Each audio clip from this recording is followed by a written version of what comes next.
Hello student, मैं नेहा दीक्षित स्वागत करती हूँ आपका करियर पावर अड्डा 24/7 के ग्वालियर के यूट्यूब चैनल पर। आज का जो हमारा सेशन रहेगा, हिस्ट्री हमने स्टार्ट की थी, हिस्ट्री का ही विजयनगर और बहमनी राजवंश को आज हम लोग देखेंगे। विजयनगर और बहमनी राजवंश जो है वो देखेंगे आज। तो उसका पार्ट 1 और पार्ट 2 में दो में मैंने इसको तैयार किया है। तो पार्ट 1 का आज हम लोग कर रहे हैं।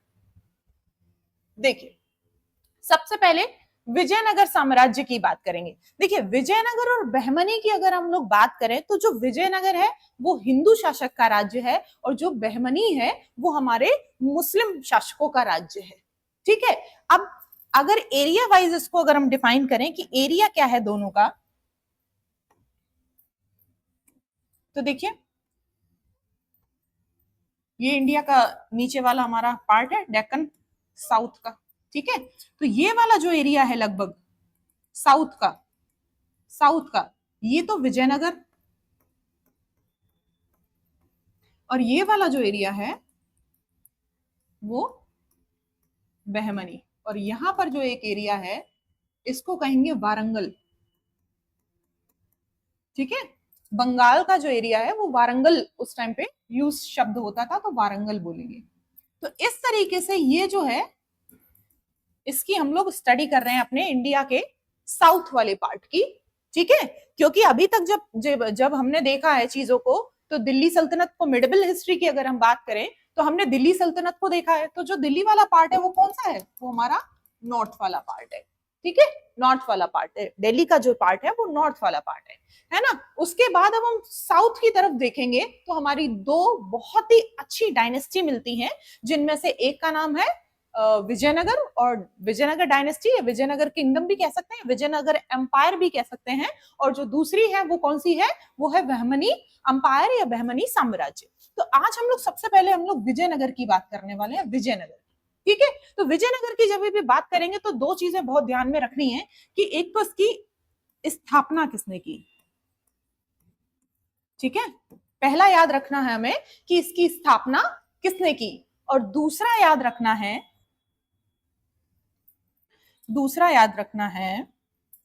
इसकी राजधानी क्या थी। ठीक है, और तीसरा याद रखना है कि इसका वर्णन किसने किया, और ये किस तरीके से बताया गया कि वो जो राजधानी है वो इतनी ज्यादा भव्य और सुंदर है कि उसको यूनेस्को में शामिल किया गया है। ठीक है, यूनेस्को की बात क्यों कर रही हूं मैं, है ना, ये हम लोग आगे चल के अपनी नेक्स्ट स्लाइड में देखेंगे कि यूनेस्को में भी इसको शामिल किया गया है। और यूनेस्को में हमेशा वही चीजें शामिल की जाती हैं जिनकी जो रचना है वो बहुत ही ज्यादा भव्य हो। ठीक है, यानी कि सिर्फ एक ही बनी हो। बहुत सारी चीजें अगर एक जैसी होंगी तो उनकी जो वैल्यू है वो कम होगी, और बहुत सारी चीजें जब एक जैसी नहीं होंगी और एक ही चीज होगी तो उसकी वैल्यू ज्यादा होगी। तो इस वजह से हमने उसको यूनेस्को में शामिल किया। अब देखो क्या कह रहे हैं कि विजयनगर साम्राज्य की स्थापना संगम राजवंश, है ना। जब हम विजयनगर पढ़ेंगे तो हम ये देखते हैं कि विजयनगर के अंदर कितने वंशों का राज चला। तो पहला राजवंश है संगम राजवंश, दूसरा राजवंश है सालुब राजवंश, तीसरा राजवंश है तुलुब राजवंश, और चौथा राजवंश है आर्यवाड़ू राजवंश। ठीक है, इतने सारे वंशों ने इस पर शासन किया है। जैसे कि जब हम दिल्ली सल्तनत पढ़ते हैं तो हम देखते हैं गुलाम वंश था, खिलजी वंश था, सैयद वंश था, तुगलक वंश था, ऐसे देखते हैं। तो वैसे ही यहाँ पर अगर जब विजयनगर पढ़ेंगे तो कितने सारे वंशों ने उस पर शासन किया ये भी देखते हैं। अब देखो यहाँ पे अगर हम स्थापना की बात करेंगे, अच्छा टोटल पीरियड अगर हम देखें तो लगभग हमारा जो विजयनगर का एक दक्षिण भारत का इतिहास था, जो साम्राज्य का इतिहास था, वो कहता है लगभग 300 वर्षों से भी अधिक शासन किया गया है इस जगह पर। ठीक है, पहली चीज। दूसरी चीज, किसने किया, स्थापना किसने की? तो आंसर इज हरिहर और बुक्का। ये दोनों भाई हैं भाई, ये दोनों जो हैं वो भाई हैं। क्या है? भाई हैं। ठीक है, हरिहर और बुक्का जैसे नामों का कॉम्बिनेशन बना के हम लोग कुछ करते हैं ना, जैसे कि किसी का नाम कुछ है किसी का नाम कुछ है तो मिक्स करके एक नया नाम बना दिया है ना, तो वैसे ही अगर हम यहाँ की बात करते हैं तो हरिहर, हरिहर प्लस बुक्का, है ना, दोनों को हम लोगों ने मिक्स करके एक वर्ड बनाया हक्का। ठीक है, एक वर्ड बनाया हमने जिसे नाम दिया हक्का। तो ये हम कहेंगे कि ये हक्का डायनेस्टी भी थी। ठीक है, इसी इन्हीं के नाम पर, क्योंकि भाई स्थापना करने वाले जो थे वो दो भाई थे और दोनों भाइयों ने की, तो इस वजह से उनको नाम को कंबाइंड मिला के हमने एक नया नाम दिया जिसको नाम दिया हक्का डायनेस्टी का। ठीक है, तो इस राजवंश को हक्का डायनेस्टी भी कहते हैं। अब देखो, ये जो थे हरिहर ये बड़े थे और बुक्का जो थे वो छोटे भाई थे इनके। ठीक है, दूसरी चीज राजधानी की अभी हमने बात की, यहां से भी क्वेश्चन आता है। तो राजधानी जब हम बात करेंगे तो क्या है, हम्पी। राजधानी क्या है भैया, हम्पी। ठीक है, हम्पी राजधानी है।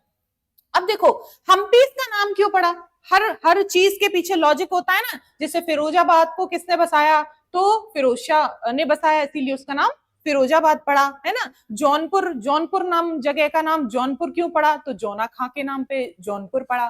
तो वैसे ही हर जगह का नाम जो होता है वो किसी ना किसी लॉजिक या किसी ना किसी रीजन से होता है। तो यहाँ की अगर हम बात करें तो जो हम्पी नाम है वो पंपा देवी के नाम से आया, पंपा देवी। अब ये पंपा देवी कौन है, पंपा देवी कौन है, जैसे हमारे यहाँ क्या है कि किसी देवी या देवता के नाम पे हमने किसी जगह का नाम रख दिया रामनगर, तो राम जो थे वो हमारे भगवान जी थे, तो हमने उस जगह का नाम रख दिया रामनगर। ठीक है, तो सेम चीज है यहाँ पे कि जो पंपा देवी थी वो इनकी गॉडेस थी, वो इनकी देवी थी, वो इनकी भगवान थी। कौन थी वो इनकी भगवान थी। ठीक है, देवी थी, तो देवी के नाम पर इस जगह का नाम क्या पड़ा, हम्पी पड़ा। ठीक है, पंपा देवी जो देवी थी इनके नाम पर ही इनका नाम हम्पी पड़ा, पहली चीज। अब देखो इस मैप में आपको दिखेगी ये सब चीजें, यहां पर ही इसके इनके बसने से पहले ही हमारी कुछ और दूसरे राज थे, वंश थे, जैसे काकतीय वंश, काकतीय वंश। तो जो हरिहर और बुक्का जी हैं, हरिहर और बुक्का जी हैं, इनके पीछे की स्टोरी ये कहती है कि ये दोनों कोई राजा नहीं थे। ठीक है, इन्होंने ऐसा नहीं किया कि किसी भी जगह पर जाके क्या करें, युद्ध करें, है ना, अपने और अपनी टेरिटरी को दूसरे की टेरिटरी में मिक्स कर ले, उसको हरा लें। ऐसा इनका कोई भी बेस, इनका कोई भी पीछे का कारण नहीं रहा है। इनका कारण क्या रहा है, ये कौन रहे हैं शुरू से ही, तो ये जो थे वो मिलिट्री कमांडर थे। ये कौन थे, ये सब मिलिट्री, ये दोनों भाई जो थे वो मिलिट्री कमांडर थे। अब मिलिट्री कमांडर सैनिक, हिंदी में क्या कहेंगे, सैनिक थे, वही शुद्ध भाषा में हम कह सकते हैं कि ये सैनिक थे। अब आप खुद ही सोचो कि इनकी जो सैनिक क्षमता थी, इनका जो कमांडिंग का तरीका था चीजों को देखने का, या इनकी जो सैन्य शक्ति कह सकते हैं, वो इतनी ज्यादा स्ट्रांग थी, इतनी ज्यादा स्ट्रांग थी कि लोग इनको हर अभियान में भेजते थे जहां पर ये काम करते थे। हर अभियान में बोला जाता था कि हरिहर बुक्का आप दोनों जाओ, है ना, और जीत के आओ। तो मिलिट्री जो थी वो इनकी वजह से ही स्ट्रांग थी, क्योंकि खुद इंसान स्ट्रांग होगा तभी तो अपनी मिलिट्री को स्ट्रांग करेगा, है ना। तो सेम चीज यहाँ पे थी, पर कुछ रीजंस की वजह से ये जो है वो इस राजवंश को त्याग देते हैं। कुछ रीजंस होंगे भाई, अपने अपने रीजंस होते हैं। तो ये वाला जो राजवंश है वो इन्होंने छोड़ दिया है। अब ये अपनी सेवाएं जो हैं, ये जो हैं वो अपनी सेवाएं, इधर देख लीजिए, अब ये जो हैं वो अपनी सेवाएं काम्पिल्य, काम्पिल्य वंश के लिए कर रहे हैं। काम्पिल्य नामक एक जगह है हमारा, वहां पे अपनी सेवाएं ये दे रहे हैं। यानी कि इन्होंने एक वंश को छोड़कर, एक जगह को छोड़कर अपनी सेवाएं किसी भी रीजन से दूसरी जगह की आर्मी ज्वाइन कर ली है, अब ये अपनी सेवाएं वहां दे रहे हैं। लेकिन अगर हम इस टाइम पे नॉर्थ की बात करते हैं, इसी टाइम पर अगर हम नॉर्थ की बात करते हैं तो यहां पर जो है वो तुगलक डायनेस्टी है, तुगलक डायनेस्टी है। ठीक है, यहाँ पे देख ले, इरेज करके पूरा बता देती हूँ। यहाँ पे उस टाइम पे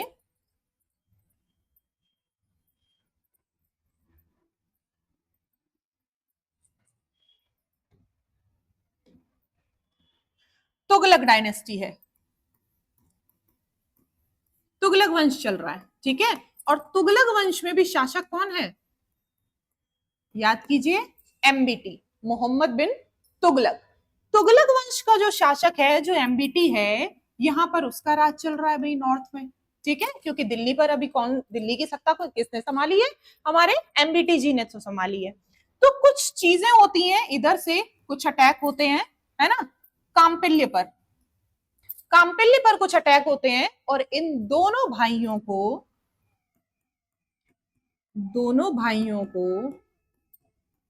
बंदी बना लिया जाता है, दोनों भाइयों को बंदी बना लिया जाता है, पकड़ लिया जाता है। और जब बंदी बना लिया जाता है तो इन पर फोर्सफुली इनको करते हैं कि भाई अब तुम आ गए हो हमारे शासन में, और हमारे यहाँ तो मुस्लिम राज्य है, तो तुमको क्या करने पड़ेगा, अब तुमको अपना धर्म परिवर्तन करना पड़ेगा। क्या करना पड़ेगा तुमको, अपना धर्म परिवर्तन करना पड़ेगा, यानी कि अब तुमको अपने धर्म को कन्वर्ट करना पड़ेगा। तुम हिंदू हो लेकिन मुस्लिम बन जाओ। लेकिन मुस्लिम तो बन गए भाई, अब वही है ना, जान बचानी थी तो धर्म भी परिवर्तित कर लिया, जान बचानी थी, क्योंकि है ना, क्योंकि उस टाइम पे धर्म को लेकर इतना बड़ा बहुत इशू नहीं था, जान पे लोग जान बचाते थे। टेरिटरी जो इशू था, जो टेरिटरी का सबसे बड़ा इशू माना जाता था, जान का और धर्म का इतना बड़ा कुछ इशू नहीं होता था, है ना। टेरिटरी जीतने के लिए इंसान अपनी जान भी गवा देता था। अभी सोचो, अगर जान की चिंता अगर किसी को होती तो कोई लड़ने के लिए अभियान करता क्या, लड़ाई पे जाते क्या लोग, नहीं जाते। तो वैसी सेम चीज यहाँ पे थी, जान का इतना बड़ा इशू नहीं था, लेकिन इनको क्या करना था, इनको अपनी टेरिटरी, इनको अपनी जान बचानी थी, धर्म का इतना बड़ा इशू नहीं था। तो इन्होंने कर लिया कि भाई चलो कर लेते हैं, इस्लाम धर्म कबूल कर लिया। अब इस्लाम धर्म कबूल करने के बाद शासक को लगा कि दोनों जो हैं काबिल तो बहुत हैं, बेशक दुश्मन राज्य के हैं, लेकिन जब हमने इनको बंदी बना लिया है तो हमने इनके सामने एक प्रस्ताव रखा कि काम क्यों नहीं करते, तुम हमारे लिए काम करो, है ना। क्योंकि क्या होता है कि जब कोई बहुत ही स्ट्रॉन्ग पर्सनालिटी का बंदा मिलता है तो इंसान उसको क्या करता है, अपनी तरफ मिलाने की कोशिश करता है, बेशक वो मतलब किसी भी दूसरी जगह से आया हो या किसी भी दूसरे से कनेक्शन हो उसका। तो जब हम क्या करते हैं, उसकी पावर का जब हम अंदाजा लगा लेते हैं कि सामने वाला पावरफुल तो है ना, उसके पास कुछ उसकी अपनी खुद की चीजें तो है, तो क्या करते हैं, हम उन्हें फोर्सफुली अपनी तरफ मिलाने की कोशिश करते हैं। तो वही सेम चीज उन्होंने भी किया, उन दोनों भाइयों को अपनी तरफ मिला लिया और बोला कि एक काम करो, अब तुम हमारी तरफ से अभियान करो, अब तुम लड़ाइयां करो और टेरिटरी को जीतो, और सैन्य जो अभियान रहेंगे अब तुम सारे हैंडल करोगे, क्योंकि हमें तुम्हारी पावर पर पूरा भरोसा है कि तुम पावरफुल तो भैया हो। तो यहाँ पे अब जब आगे की जो लड़ाइयां होंगी, तो अब जब ये किसी भी अभियान पर जाएंगे, हरिहर और बुक्का दोनों भाई, तो क्या होगा कि ये तुगलक वंश के तरफ से जाएंगे। तो वैसे ही कुछ साउथ में, अभी देखो ये विजयनगर और बहमनी जो है वो है नहीं, ठीक है, यहाँ पे काम्पिल्य और काकतीय वारंगल शासन का चल रहा है।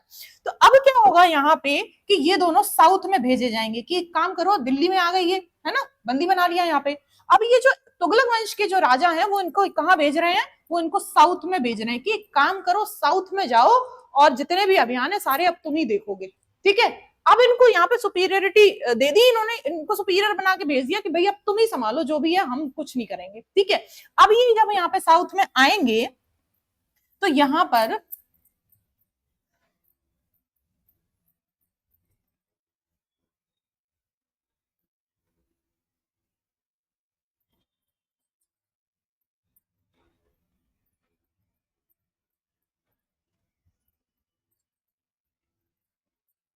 देखिए,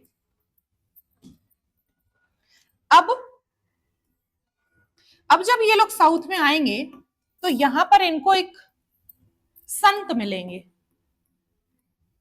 ठीक है, और संत का नाम होगा विद्यारण्य। क्या नाम होगा संत का, विद्यारण्य। जब ये दोनों भाई तुगलक वंश की तरफ से साउथ के अभियानों के लिए आएंगे तो इनको इनकी जो मुलाकात होगी वो एक संत से होगी, इनकी एक मुलाकात होगी वो संत से होगी, और उन संत का नाम क्या होगा, विद्यारण्य संत होगा। ये भाई होता है ना कि अगर कोई संत मिला या कोई महात्मा मिला तो जिज्ञासा होती है कि अपना भविष्य जानने की। कोई पंडित मिला तुरंत ही हाथ कर दो सामने के लिए, भाई हमारा हाथ देख के बताओ हमारी जिंदगी में कितने नसीब, क्या हमारे नसीब में कितना सुख है ना। सेम चीज इनके पकड़ने में ये आ गए, है ना। इन्होंने भी पूछ लिया कि भाई आइए संत जी बैठिए और बताइए क्या हालचाल है, और अपने बारे में इन्होंने कोशिश की जानने की कि क्या है। तो जब इन्होंने इनसे बातचीत की और जानने की कोशिश की, तो इन्होंने एक बहुत अच्छी बात इनको बताई। इन्होंने कहा कि जिस जगह तुम खड़े हो, जिस जगह तुम खड़े हो, और वो खड़े कहां थे उस टाइम पे, साउथ में, जिस जगह तुम खड़े हो एक दिन वहीं तुम इतना बड़ा साम्राज्य की स्थापना करोगे कि वो 300 साल तक राज में रहेगा पूरे हिंदुस्तान। तो इतनी बड़ी बात सुनकर तो भाई दिमाग खराब इनका, पागल हो गए ये तो, है ना, कि भाई ये क्या बोल दिया। अगर ऐसी बात है कि 300 सालों तक हमारा शासन रहेगा और हम यहाँ पर एक स्वतंत्र राज्य की स्थापना करेंगे, अब तो फिर और भी कॉन्फिडेंस लेवल एकदम हाई, है ना। अब यहाँ पे क्या हुआ कि फाइनली जाके देखो, यहाँ पे एक नदी है, ये देखो तुंगभद्रा। कौन सी नदी है? तुंगभद्रा। ये जो नदी है इसी के किनारे ही इन दोनों भाइयों ने यहाँ पर ही हम्पी को बसाया, हम्पी नामक जगह बसाई, मतलब कि विजयनगर बसाया और हम्पी नगर को उसकी राजधानी बनाया। तो इस तरीके से अब जो अभियान होंगे वो खुद ही संभालेंगे और खुद ही गद्दी पर बैठेंगे, खुद ही अपना राज शासन चलाएंगे कि भाई अब तो एकदम काम खत्म है, ठीक है। तो यहां से इनको ये प्रेरणा कह सकते हैं, जो कहानी है वो यहां से शुरू होती है कि हरिहर और बुक्का ने विजयनगर साम्राज्य की स्थापना कैसे की। तो कहानी उसके पीछे की ये, ठीक है। अब कहानी क्या है, अब अगर हम देखते हैं तो देखो, हाँ, अगर शुरुआत की बात करें तो 16वीं शताब्दी से लगभग मध्य से ही अपनी राजधानी विजयनगर विनाश के साथ कमजोर पड़ गया और 17वीं में आकर फाइनली जो था वो क्या हो गया, खत्म ही हो गया, अंत हो गया इसका। शुरुआत जो थी वो 1300 से हुई है और लगभग 17वीं तक आते आते ये खत्म है ना, ऐसे माना गया है। तो यहां पर देखो, अब देखो विजयनगर की स्थापना हरिहर और बुक्का ने की थी, जो कि दक्कन के क्षेत्र में हुई थी, है ना, जिसे हक्का भी कहा गया है ना। और स्थापना कब हुई? 1336 में, ठीक है। और ये उनके भाई दोनों, हरिहर और बुक्का दोनों भाई भाई थे, पहला पॉइंट, है ना। अभी स्टोरी से कनेक्ट करो, जो मैंने स्टोरी बताई है आपको उससे सारे के सारे फैक्ट जो हैं वो कनेक्ट करके देखिए। स्टोरी इसीलिए बताई है क्योंकि सिर्फ फैक्ट लर्न नहीं होते, सिर्फ फैक्ट याद में नहीं रहते, उसके पीछे की जब तक आपको स्टोरी नहीं पता होगी तब तक वो कहानी आप कनेक्ट ही नहीं कर पाओगे। एक पॉइंट जब दूसरे पॉइंट से कनेक्ट होगा तभी तो कहानी समझ में आएगी। तो ये जो पॉइंट है वो सारी का सारा जो मैंने अभी स्टोरी आपको एक्सप्लेन की है उससे कनेक्ट करके देखिए, आपको पूरी तरीके से प्रॉपर हो जाएंगी चीजें। हम्पी के बारे में अभी मैंने बताया कि जो हम्पी शहर है उसको यूनेस्को के द्वारा विश्व धरोहर स्थल घोषित किया गया था। मैंने अभी आपको बताया कि वो हम्पी जो था वो इतनी खूबसूरत था, इतनी खूबसूरत थी कि उसको इटली, रोम के जैसा दर्जा दिया गया है, कि जैसे इटली का एक शहर है रोम, उसका दर्जा दिया गया है। सोचो कि इतना खूबसूरत है हम्पी, है ना, इसीलिए उसको यूनेस्को ने विश्व धरोहर स्थल में घोषित किया है। दूसरा पॉइंट। तीसरा क्या कह रहे हैं, देखो, अगर हम लोग उस टाइम की अपने कुछ रिलेशनशिप पे गौर डालें कि हमारे विदेशियों के साथ रिलेशनशिप कैसी थी, तो विदेशियों में सबसे ज्यादा जो प्रभाव इनके काल में पड़ता है वो पुर्तगीज का पड़ता है, ठीक है, याद रखिएगा, पुर्तगालियों का पड़ता है। क्यों? क्योंकि भाई देखो, अगर हम इस वाले पॉइंट की बात करेंगे, है ना, इस वाले पॉइंट की, तो गोवा कहां पे है? यहीं पे तो है। तो गोवा में सबसे पहले पोर्तुगीज आए थे, याद करिए, फैक्ट बनता है। और विजयनगर के सहयोग से बीजापुर सुल्तान के अधीन गोवा पर इन्होंने कब्जा कर लिया 1510 के आसपास, ठीक है। अब 1510 में पुर्तगालियों ने लगभग यहाँ पे अपना अधिकार जमा लिया था, ये भी फैक्ट बनता है, ठीक है। आगे देखो, कह रहे हैं पुर्तगालियों ने विजयनगर साम्राज्य को बंदूकें, अरबी घोड़े और कपास, चावल, चीनी, मसाले, नील और लकड़ी के सामान का क्या किया? निर्यात किया गया था। देखो उस टाइम पे, क्योंकि कैसी जगह है वो पोर्ट वाली जगह है, यहाँ पे, है ना, बंदरगाह है सारे, तो जो निर्यात होता था उसके लिए सबसे अच्छी जगह उस टाइम पे गोवा और आसपास का एरिया ही माना गया था। तो पुर्तगीज तो आए ही ट्रेडिंग के लिए थे। पुर्तगीज आए क्यों थे? ट्रेडिंग के लिए। देखो बाहरी शक्ति, विदेशी शक्ति अगर कोई भी हिंदुस्तान को अगर अट्रैक्ट, मतलब हिंदुस्तान ने उन लोगों को अट्रैक्ट किया है, तो सिर्फ रीजन एक ही था, वो था ट्रेडिंग। रीजन सिर्फ एक ही था, वो था यहाँ की जो सबसे ज्यादा हमारे पास जो चीजें हैं उनका ट्रेड करना। और हमारे पास चीनी, मसाले, नील, लकड़ी, चावल, कपास भरपूर था, भरपूर। भारत को सोने की चिड़िया इसीलिए कहा जाता है क्योंकि सबसे ज्यादा चीजें जो थी इस टाइप की, जो हम लोग संसाधन कह सकते हैं जिन्हें, वो इंडिया में ही थी, है ना। इसीलिए ज्यादातर जो विदेशी रूलर्स रहे हैं, विदेशी ताकतें जो अटैक करी हैं, वो इसी वजह से करी हैं क्योंकि भारत सोने की चिड़िया का मतलब ये था कि धन पूरा संपत्ति से बंधा हुआ था। आगे देखो क्या कह रहे हैं। अगर हम हम्पी की बात करते हैं, हम्पी से बहुत क्वेश्चन बनता है भाई, है ना। सांस्कृतिक एवं स्थापत्य कला का उत्कर्ष अगर हम देखें तो हम कहते हैं कि कृष्णदेव राय के शासन काल में साम्राज्य जो था, जो विजयनगर था, जो विजयनगर है वो केडी राय, ठीक है, केडी राय यानी कि कृष्णदेव राय। केडी राय का मतलब क्या है, कृष्णदेव राय। कह रहे हैं कि इनके शासन काल में सबसे ज्यादा चरमोत्कर्ष पर पहुंचा, चरमोत्कर्ष पर पहुंचा। चरमोत्कर्ष का मतलब क्या है, एकदम हाई पीक पर, ठीक है।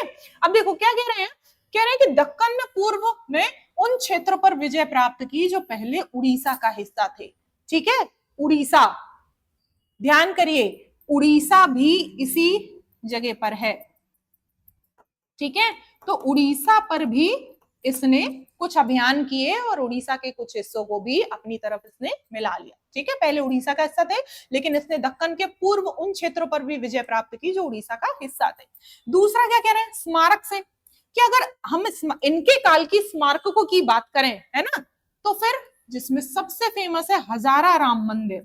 हजारा राम मंदिर पूछता है, आपको क्वेश्चन आता है कि हजारा राम मंदिर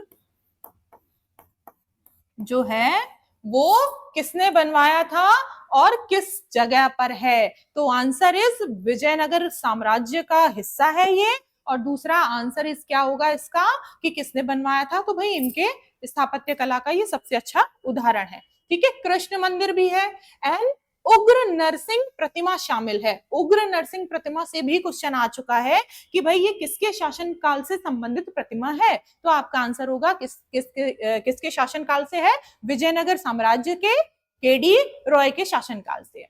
दूसरा क्या है कि बहुत सारे और भव्य मंदिर के निर्माणों के बहाव, जैसे कि विरूपाक्ष मंदिर, यहां से भी क्वेश्चन आता है भाई, इंपॉर्टेंट।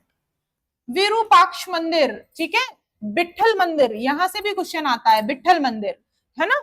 इनमें सारी की सारी ये खूबियां क्यों है, क्योंकि ये नक्काशी, इन पर जो नक्काशी बनी हुई है वो बहुत ही आश्चर्यजनक वास्तुकला के लिए जाने जाते हैं, है ना। इन पर ये जो नक्काशी आप देख रहे हो, ये कितनी ज्यादा फाइन आर्ट है, आप देख सकते हो कितनी ज्यादा फाइन आर्ट है। तो ये जो जितने भी राजा राम, हजारा राम मंदिर है, विजय, है ना, और ये सब विरूपाक्ष मंदिर है, विठल मंदिर है ना, कृष्ण मंदिर है, ये सब इसीलिए जो फेमस हुए क्योंकि इनकी जो एक तरह से स्थापत्य कला थी वो बहुत ही ज्यादा कैसी है, एकदम फाइन आर्ट की है, ठीक है। आश्चर्यजनक वास्तुकला कह सकते हैं, वास्तुकला का ये सबसे अच्छा उदाहरण। तो पूछा जाता है आपको क्वेश्चन, यहां से याद रखिएगा, हजारा राम मंदिर से भी क्वेश्चन आ चुका है, कृष्ण मंदिर से भी, उग्र नरसिंह प्रतिमा से भी क्वेश्चन आ चुका है, और विरूपाक्ष मंदिर से भी बन चुका है, तो याद रखिएगा। नेक्स्ट, अब देखो फिर से, अगर हम बात करते हैं दक्षिण में उड़ीसा की और रामेश्वरम, है ना, ये पूरा जो एरिया है, हरिहर और बुक्का ने पश्चिमी तट से लेकर दक्षिण में पूरा का पूरा, पश्चिमी तट कौन सा होगा, अगर हम इंडिया के नक्शे की बात करें तो ईस्ट, वेस्ट, नॉर्थ, साउथ, ठीक है। हिंदी में क्या कहेंगे, पूरब, पश्चिम, उत्तर, दक्षिण, ऐसे ही तो कहेंगे हिंदी में, है ना। तो देखो पश्चिमी तट, ये पूरा पश्चिमी तट है, ये कौन सा एरिया बोला जाएगा, ये पश्चिमी तट है, ठीक है।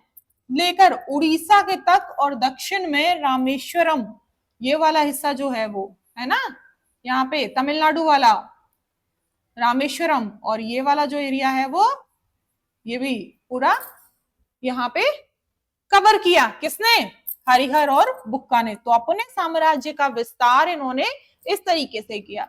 अगर हम नायनकर प्रणाली की बात करें, यहां से भी क्वेश्चन बनता है, देखो बहुत फेमस क्वेश्चन यहां से बनता है कि जो जैसे जैसे हम लोग जब मॉडर्न हिस्ट्री पढ़ते हैं तो आप लोग को याद होगा कि हमने प्रोविंसेस में अपनी जगह को, हमने अपने क्षेत्रों को प्रोविंसेस में डिवाइड किया है। प्रोविंस मतलब प्रांत, प्रोविंस का मतलब क्या होता है बच्चा, प्रांत। प्रोविंसेस में डिवाइड किया है, बोलते हैं ना कि बंगाल प्रोविंस, बंगाल प्रांत, उड़ीसा प्रांत, महाराष्ट्र तो उस टाइम पे था ही नहीं, महाराष्ट्र की जगह बंबई प्रांत है ना, बंबई था, सबको पता है ना बंबई।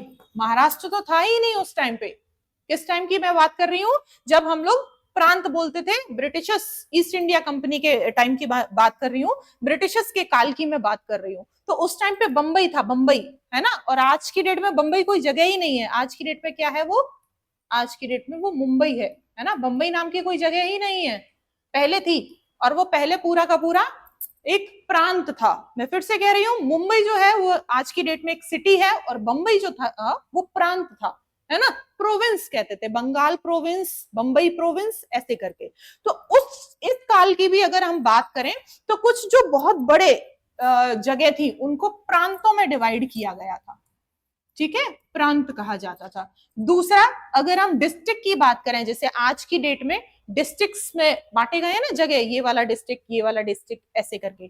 तो वैसे ही अगर हम डिस्ट्रिक्ट की बात करें, उनको नाडूज बोला जाता था, नाडूज, ठीक है, नाडूज। और फिर उससे छोटे जो शहर हुआ करते थे, ठीक है। चलो थोड़ा और अच्छे से बताते हैं आप।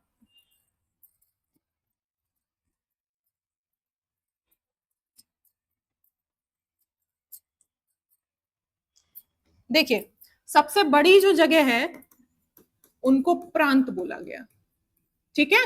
उससे फिर जो छोटी आई उनको नाडूज बोला गया, ठीक है। फिर उनसे जो छोटी आई गई जगह आई, है ना, जैसे आज की डेट में कंट्री है, स्टेट है, एंड फिर उसके बाद डिस्ट्रिक्ट है, फिर उसके बाद गांव है, फिर उसके बाद शहर है, फिर उसके बाद गांव है, ऐसे।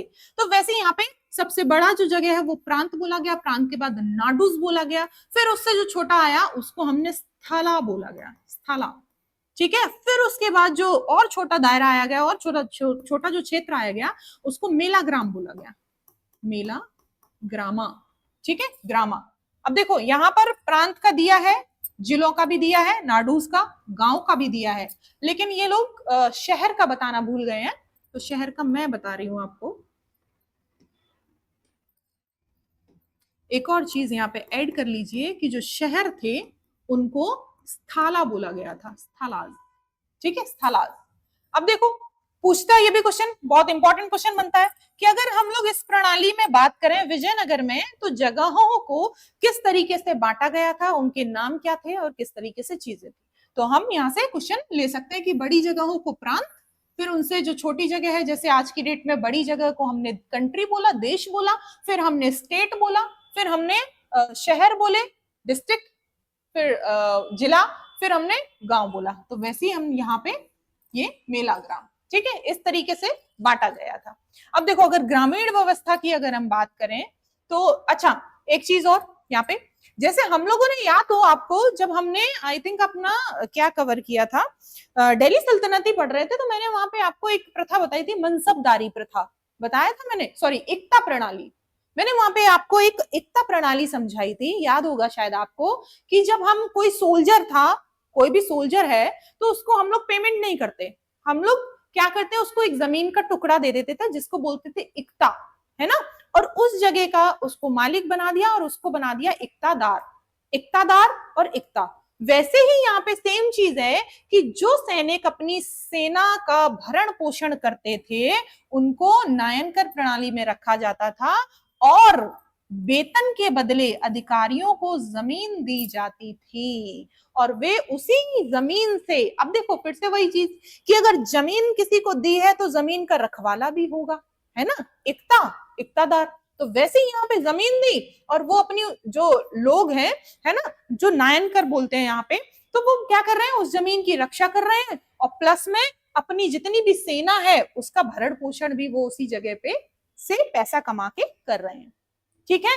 तो सेम चीज यहाँ पे भी कि लोगों को सैलरी के बेसिस पे नहीं रखा जाता था, उनको क्या किया जाता था कि भाई एक जमीन का टुकड़ा दिया, आप इससे कमाओ और अपना जो भरण पोषण है, खर्चा पानी है, वो आप यहाँ से निकालो। क्लियर है? आगे देखिए, अगर हम प्रशासन, ग्रामीण प्रशासन की बात करते हैं तो हर जगह पे जैसे आजकल पंच होते हैं ना, पंच कि ग्रामीण प्रधान होते हैं, पंच होते हैं, तो हमने क्या किया, एक क्या बोलते हैं, बैठक टाइप का ब्रांच बना दी। जैसे लोग होते हैं ना ब्रांच में कि पंच बन गए, तो वो पंच क्या है, 5 लोगों की ब्रांच ही तो है। तो सेम चीज हमने यहाँ पे क्या किया, प्रत्येक गांव में 12 व्यक्तियों की, प्रत्येक गांव में 12 व्यक्तियों की एक परिषद बना दी और उन्हीं को सारा का सारा गांव का प्रशासन सौंप दिया। उन्हीं को सारा का सारा गांव का प्रशासन सौंप दिया कि भाई जैसे आज की डेट में प्रधान है, पंच है, तो उनको हमने गांव की हर जिम्मेदारी सौंप दी कि गांव का कोई भी मुद्दा होगा भैया आप शॉर्ट आउट करोगे, आप सुलझाओगे, ठीक है, क्योंकि आप पंच हो, है ना, आप प्रधान हो।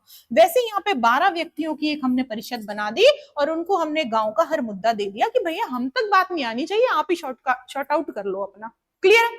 आगे देखो क्या कह रहे हैं, कह रहे हैं कि अगर क्वेश्चन यहां से बनेगा तो यही बनेगा कि जितनी भी आयकर व्यवस्था है इनकी, है ना, तो वो कितने व्यक्तियों का एक परिषद होती थी जिसमें गांव के प्रशासन का मुद्दा सौंपा जाता था। तो आपको बताना पड़ेगा कि मैम 12 सदस्यीय या 12 व्यक्तियों की एक परिषद होती थी जिसमें ऐसा होता था। आई होप यहां तक क्लियर है। आगे चलते हैं। संस्थापक, फिर से अगेन क्वेश्चन के फॉर्म में इसको देखो भाई, क्वेश्चन के फॉर्म में है कि संस्थापक कौन थे हमारे विजयनगर के, तो आंसर इज हरिहर और बुक्का या फिर हक्का भी कह सकते हैं। दूसरा कि जो पहले वारंगल के काकतीय सामंत थे ने इस साम्राज्य की नींव डाली। अभी मैंने आपको समझाया था कि ये दोनों मिलिट्री कमांडर हैं, ये दोनों सैनिक के तौर पर वहां पे काम करते हैं। कहां पर?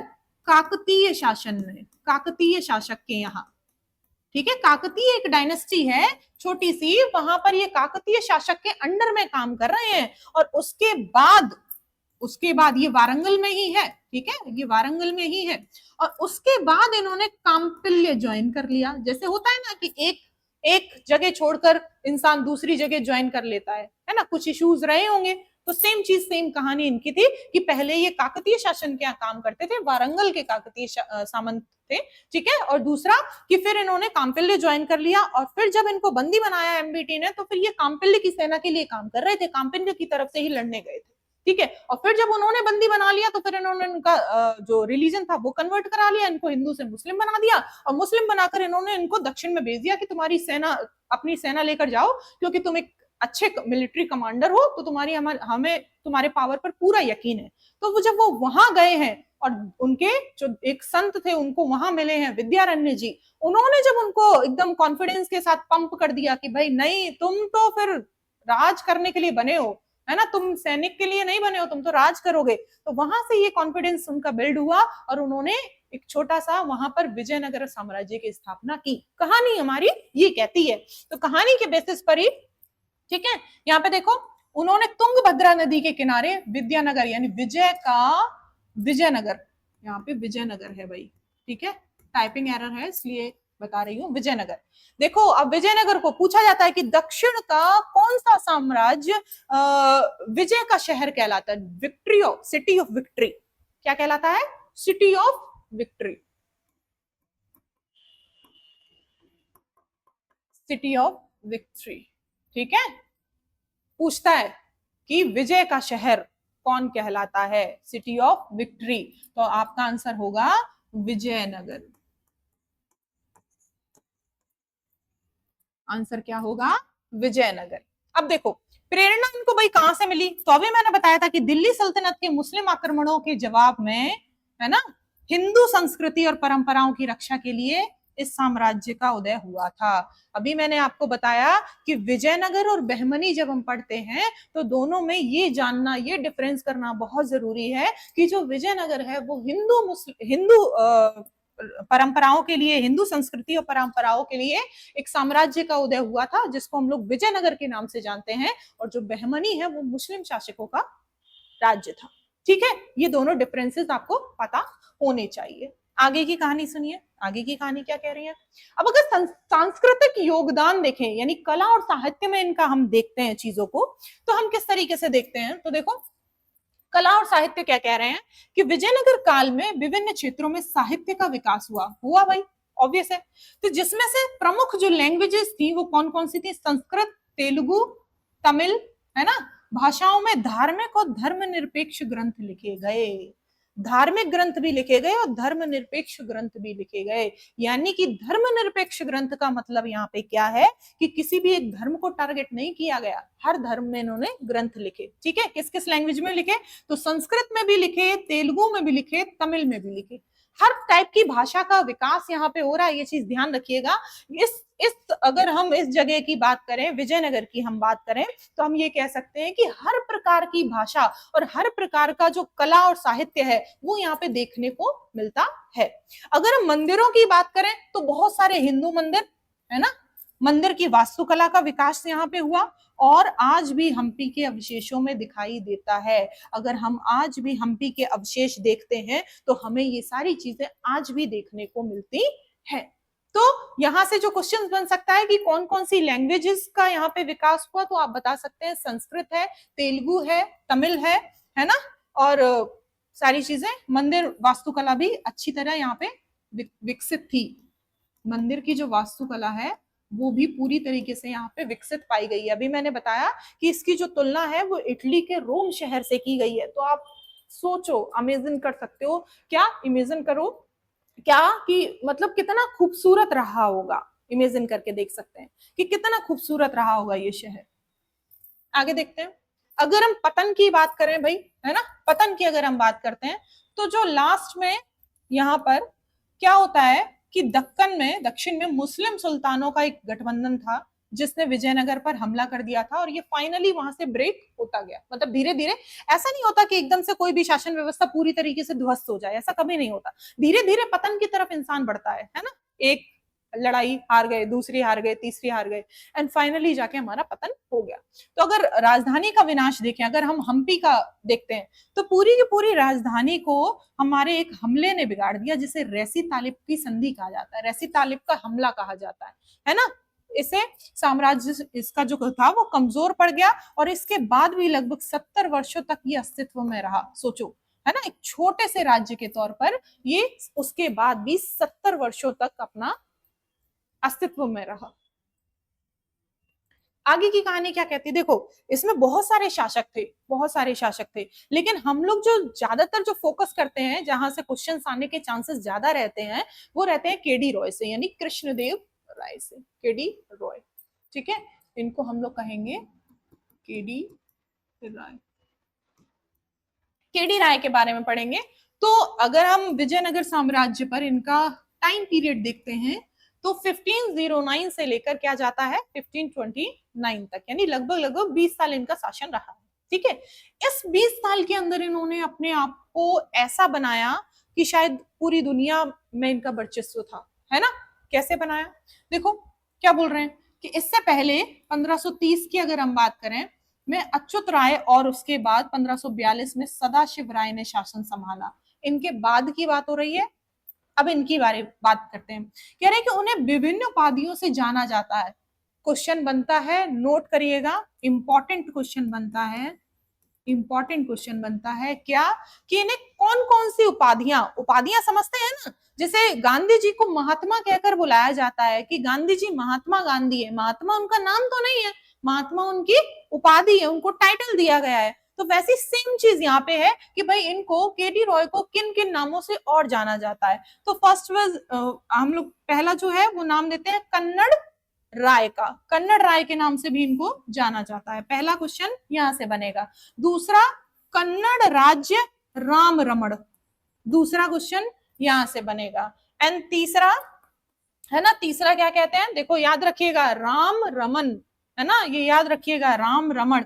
ये पूछा जाता है, बहुत बार पूछ चुके हैं ये, कि राम रमण नामक उपाधि से किस शासक को नवाजा गया था। राम रमण की उपाधि से किस शासक को नवाजा गया था? तो आंसर इज केडी राय। ये बहुत बार पूछा जा चुका है, याद रखिएगा। ठीक है, अच्युत राय इनके बाद वाले जस्ट शासक का नाम है यहाँ पे, और फिर इनके बाद हमारे सदाशिव राय, है ना। इनके बारे में कुछ ज्यादा नहीं पढ़ना है, थोड़ा थोड़ा पढ़ेंगे। केडी रॉय के बारे में थोड़ा सा ज्यादा पढ़ेंगे क्योंकि question most of KD Roy से ही बनता है, कृष्णदेव रॉय। ठीक है, आगे क्या कह रहे हैं देखो, उन्हें मध्यकालीन दक्षिण भारत में सबसे महत्वपूर्ण शासकों में से एक माना जाता है। इनकी जो वैल्यू है वो पूरे के पूरे दक्षिण भारत के जितने भी शासक हैं सबसे ज्यादा वैल्यू रखते हैं ये। ठीक है, शासकों में माना जाता है। अब देखो और कुछ थोड़े बहुत हैं चीजें जहां से क्वेश्चन बनता है। ये चीजें जो है उनसे क्वेश्चन बनेगा ही बनेगा। तो बहुत ही देखो, कहानी किस लिए बताता है इंसान, कहानी जो टीचर है वो इसलिए बताता है ताकि आप चीजों की कनेक्टिविटी रख पाए। कहानी से कभी क्वेश्चन नहीं बनता। क्वेश्चन हमेशा स्थापत्य कला क्या थी, लैंग्वेजेस क्या थी, किस जगह पे, किस क्षेत्र को, किस टेरिटरी को उन्होंने जीता, कॉन्कर किया, इन्हीं सब चीजों से क्वेश्चन बनता है। कहानी से कभी क्वेश्चन नहीं बनता। बस कहानी इसलिए बताई जाती है ताकि आपकी कनेक्टिविटी बनी रहे, चीजों को जोड़ने की जो क्षमता है आपकी वो बनी रहे। ठीक है, देखिए साहित्य के योगदान से अगर हम बात करेंगे तो पहला है कि वह प्रख्यात विद्वान थे। देखो खुद भी बहुत बड़े विद्वान थे, सिर्फ राजा नहीं थे, उनकी खुद की जो नॉलेज थी वो इतनी ज्यादा उन्होंने इनहेंस करके रखी थी ना कि मतलब बाकी के जो लोग थे वो भी उनसे परमिशन लेने आते थे कि भाई ये वाली चीज हमें बता दो, क्या हम ये आपसे पूछ लें। जो पोएट थे, जो राइटर थे, सोचो वो इतने ज्यादा टैलेंटेड व्यक्ति थे। ठीक है, अब देखो यहाँ पे क्या कह रहे हैं, उन्होंने मदालसा चरित का रचना लिखी। ठीक है, फिर सत्यवेदु परिणय नामक रचना लिखी, फिर रसमंजरी नामक रचना लिखी, फिर रसमरी, फिर जामवंती कल्याण। ठीक है, और अमुक्त माल्यक्या दया। ठीक है, ये भी इन्होंने रचना लिखी। तो इनमें से कोई भी रचना का नाम लेकर अगर आपको राइटर का नाम पूछा जाता है, आंसर इज केडी रॉय। क्या बताएंगे आप, आंसर इज केडी रॉय। याद रखिएगा मदालसा चरित से 4 से 5 बार क्वेश्चन बन चुका है, आपको याद रखना पड़ेगा। मदालसा चरित, ठीक है, सत्यवेदु परिणय, रसमंजरी से भी क्वेश्चन बन चुका है। ठीक है, याद रखिएगा। जामवंती कल्याण, यहां से भी क्वेश्चन बन चुका है, इंपॉर्टेंट। ठीक है, ये सब चीजों से क्वेश्चन बन चुका है। देखो अब एक चीज और मैं आपको बता दूं, अगर मिडाइवल हिस्ट्री से क्वेश्चन बनता है और अगर बहुत इजी बनते हैं, बहुत तो नहीं कहूंगी लेकिन अगर इजी बनते हैं तो वो आपका दिल्ली सल्तनत और मुगल रहेगा। ठीक है, लेकिन अगर कोई भी टफ क्वेश्चन बनता है तो याद रखिएगा वो इसी जगह से बनेगा, विजयनगर और बहमनी। जो साउथ के ये जो क्षेत्र हैं, एक तो क्योंकि भाई तेलुगु थी, कन्नड़ थी, ये सब लैंग्वेजेस का इस्तेमाल किया गया, तो जो रचनाएं हैं वो भी थोड़ी बहुत अटपटी सी मिलेंगी, वो भी आपको नाम याद रखने ही पड़ेंगे। 2-4 बार 10 बार आप प्रोनाउंस करेंगे तो याद हो जाएंगे, इतना बड़ा कुछ बहुत बड़ी चीज नहीं है। ठीक है, तो जो सबसे ज्यादा टफ क्वेश्चन मिलने वाला वो दर से ही मिलने वाला है, तो प्लीज बहुत ही फोकस के साथ इन चीजों को देखिए। ठीक है, आगे देखिए, अगर हम ये कहें कि बहुत सारी भाषाओं में निपुण थे ये, है ना, इतने टैलेंटेड थे कि उनको बहुत सारी भाषाएं आती थी, तो जिसके कारण उन्होंने संस्कृत को, तेलुगु को, तमिल को और कन्नड़ को लिखने वाले कवियों को भी सहयोग दिया। अभी मैंने बोला था आपको, सहयोग दिया। क्यों? क्योंकि खुद बंदा इतना टैलेंटेड है, तो जब खुद पूछने वाले जब लोग आएंगे तो उनको भी सहयोग करेगा कि भाई ऐसे नहीं ऐसे करो, है ना। तो ये राजा तो थे ही थे, उसके साथ साथ ये बहुत अच्छे एक रचनाकार भी थे। ठीक है, आगे देखिए, अगर हम शिक्षा और साहित्य के संरक्षण की बात करते हैं, इनके काल में शिक्षा और साहित्य के संरक्षण की बात करते हैं, तो उनके दरबार में अष्ट दिग्गज, यानी जैसे कि हम जब मुगल पढ़ेंगे, अभी तो हमने नहीं कवर किया मुगल, तो मुगल दरबार में अकबर जब हम पढ़ेंगे तो वहां पे 9 रत्नों की बात करेंगे। अब 9 रत्न का मतलब क्या, 9 लोग उनके दरबार में ऐसे थे जिन्हें 9 रत्नों की उपाधि मिली हुई थी कि ये बंदा, ये बंदा, ये बंदा, जैसे तानसेन, है ना, तो उनको 9 बीरबल, 9 रत्नों की उपाधि दी गई थी। तो वैसे ही अगर हम केडी रॉय के काल की बात करेंगे तो यहाँ पे अष्ट दिग्गज 8 लोग हैं हमारे पूरे काल में, हमारे पूरे क्या कहते हैं, किंगडम मतलब इनके जो शासन व्यवस्था है उसमें, है ना। तो वो जो 8 लोग हैं उन्हें किस नाम से जाना गया है, उन्हें अष्ट दिग्गज के नाम से जाना गया है। दिग्गज, अष्ट दिग्गज, सॉरी,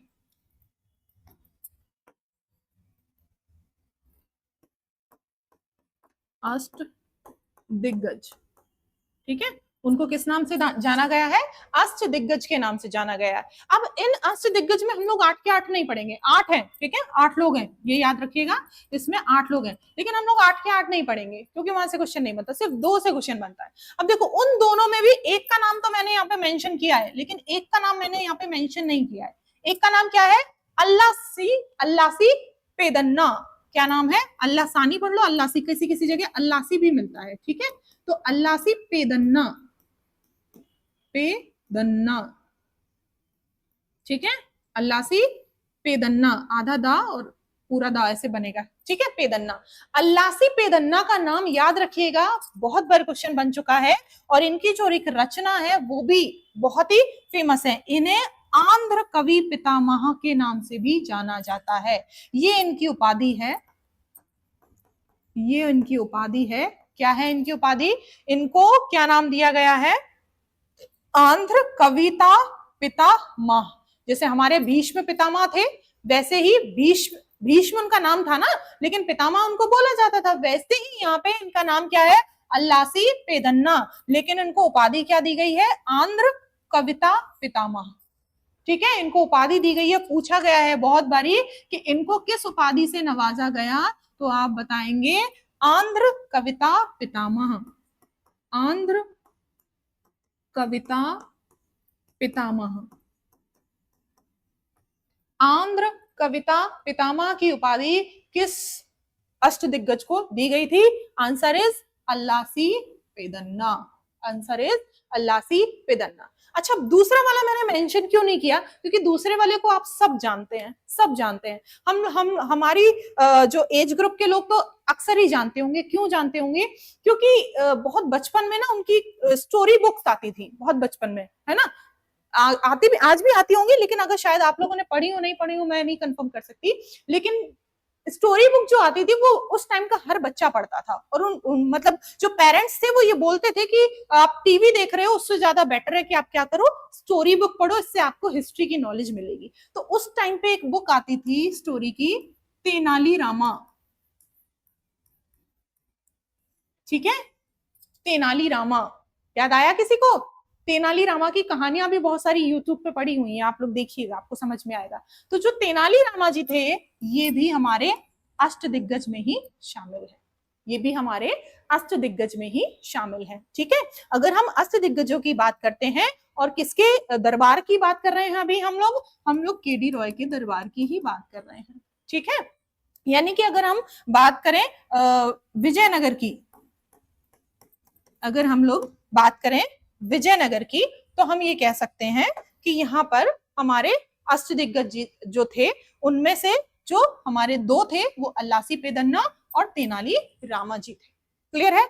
एक क्वेश्चन और बनता है, इन्हीं से बनता है, अल्लासी पेदन्ना से, कि इनकी जो एक बहुत ही महत्वपूर्ण रचना है मनु चरित, मनु चरित, ठीक है, मनु चरित, इससे भी क्वेश्चन बनता है, इसको भी याद रखिएगा कि इनकी ही रचना है मनु चरित, जिसके लिए जाने जाते हैं अल्लासी पेदन्ना, ठीक है। इनकी उपाधि क्या है?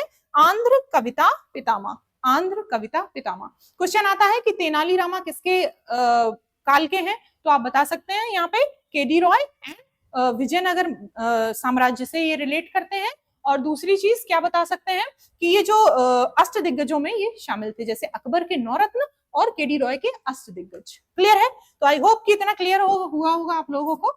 नेक्स्ट, कन्नड़ कवि थिमन्ना। देखो, अभी कन्नड़ कवि थिमन्ना जो कृष्णदेव राय के अनुरोध पर कन्नड़ में महाभारत को लिखते हैं। सोचो, पूछा जाता है क्वेश्चन कि कन्नड़ में महाभारत जो है वो किसने लिखी है और किसके अनुरोध पर लिखी है? तो भाई केडी रॉय के अनुरोध पर ही लिखी गई है। और किसने लिखी है? थिमन्ना जी ने लिखी है, थिमन्ना, थिमन्ना जी ने लिखी है, ठीक है। और कैसे कवि थे ये? भाई कन्नड़ लैंग्वेज के कवि थे, तो इस वजह से इन्होंने महाभारत को कन्नड़ में लिखा है, ठीक है। अब देखो, शासन काल में उल्लेखनीय कवि, है ना, को संरक्षण प्राप्त हुआ। कौन कौन से कवि थे जिनको यहाँ पर इनके शासन काल में संरक्षण मिला हुआ था? तो कन्नड़ कवि मल्ल नार्य, वीर शैवव्रत और भाव चित्तरंजन, है ना, चित्तरत्न के लेखक। अब ये सारे के सारे जो ये हैं, ये जो कवि हैं, इन्होंने ये मतलब लिखा है, रचना है इनकी, इसलिए इनको इनका लेखक माना गया है ना। फिर चतु विठलनाथ जिन्होंने भागवत लिखी, चितु विठलनाथ जिन्होंने भागवत लिखी, तिमन्ना कवि जिन्होंने अपनी स्तुति कृष्णदेव भरत के लिए जाना जाता है। यानी कि तिमन्ना की अगर हम बात करें तो पूछा जाता है कृष्ण राय भरत ये किसने लिखा है, ठीक है। जैसे रामचरितमानस ये किसने लिखा है, तो वैसे ही पूछा जाता है कृष्ण राय भरत, ठीक है, ये किसने लिखा है। तो आपका आंसर होगा ये किसने लिखा है, ये तिमन्ना ने लिखा है, तिमन्ना, ठीक है, कवि है ये। तेलुगु में कवि पेदन्ना को तेलुगु कवि पेदन्ना को तेलुगु और संस्कृत में उनकी दक्षता के लिए सम्मानित किया गया। अब होता है ना कि बहुत सारे राइटर हैं, उन्होंने अगर कुछ अच्छा लिखा है तो उनको नोबेल प्राइज दिया जाता है, जैसे चेतन भगत सिंह है ना, बहुत सारे राइटर हैं। तो वैसे अगर उस टाइम के बहुत अच्छे अच्छे जो राइटर्स थे उनके काल के, तो उनको भी क्या करेंगे हम लोग, क्या बोला जाता है, सम्मानित, है ना, सम्मानित करेंगे ना भाई। तो उनको भी सम्मानित किया जाता था ऐसे ही, ठीक है, दक्षता के लिए। दक्षता मतलब उनकी जो कैपेबिलिटी है उनके लिए। नेक्स्ट, सांस्कृतिक विकास अगर हम देखते हैं तो केडी रॉय ने कर्नाटक संगीत परंपरा को पोषित करने के लिए महत्वपूर्ण भूमिका निभाई है। भाई सबसे अगर ज्यादा इंपॉर्टेंट रोल देखते हैं तो हम कृष्णदेव राय का ही मिलते हैं विजयनगर के सांस्कृतिक विकास में, ठीक है। उन्होंने भरतनाट्यम, कुचिपुड़ी, है ना, पूछा जाता है ये भी क्वेश्चन। देखो कुचिपुड़ी से तो कितने क्वेश्चन बनते हैं, और मुझे लगता है शायद कोई भी एग्जाम ऐसा नहीं है जहां पे कुचिपुड़ी से क्वेश्चन ना आया हो, ठीक है, कि कैसी डांस फॉर्म है, डांस फॉर्म है ना, कैसी डांस फॉर्म है, आंध्र की, है ना। शास्त्रीय नृत्य शैलियों को भी प्रोत्साहित किया, बहुत सारी शास्त्रीय नृत्य शैलियां थी जिनको उन्होंने प्रोत्साहित किया, ठीक है। बुनियादी ढांचा विकास मतलब मंदिरों का अगर हम बात करें तो उन्हें कुछ बेहतरीन मंदिरों के निर्माण और कई महत्वपूर्ण दक्षिण भारतीय मंदिरों के प्रभावशाली गोपुरम जोड़ने का श्रेय दिया जाता है। और विजयनगर के निकट उन्होंने अपनी मां के नाम पर एक नगर बसाया जिसका नाम उन्होंने रखा नागलपुरम, ठीक है, एक उपनगर बसाया, पूछा जाता है उपनगर बसाया जिसका नाम उन्होंने रखा नागलपुरम, नागलपुरम, ठीक है। पूछा जाता है आपको कि नागलपुरम नामक जगह किसने बसाई या शहर किसने बसाया, आप बता सकते हैं भाई कृष्णदेव राय ने बसाया था उनकी माँ के नाम पर, है ना। अभी मैंने बताया कि जैसे भगवान के नाम पर हमने रामनगर रख दिया, तो वैसे हमने पंपा देवी के नाम पे हम्पी रख दिया, तो वैसे अगर हमने किसी के नाम पर, है ना, जैसे कोई डॉक्टर मुखर्जी है तो डॉक्टर मुखर्जी नगर के नाम पे मुखर्जी नगर का नाम रख दिया, मुखर्जी, है ना। तो वैसे यहाँ पे हमने उनके नाम पर नागलपुरम नामक एक जगह का किया। तो इस तरीके से ये हमारा मिक्स तरीके से हमने क्या पढ़ा, हमने हरिहर और बुक्का ने जो साम्राज्य बसाया वो पढ़ा, एंड दूसरा हमने उनके काल में क्या क्या रचनाएं और क्या क्या चीजें जो थी वो फेमस वो हमने देखी। इसी का ही सेकंड पार्ट करेंगे हम लोग नेक्स्ट क्लास में अपना। तब तक के लिए थैंक यू।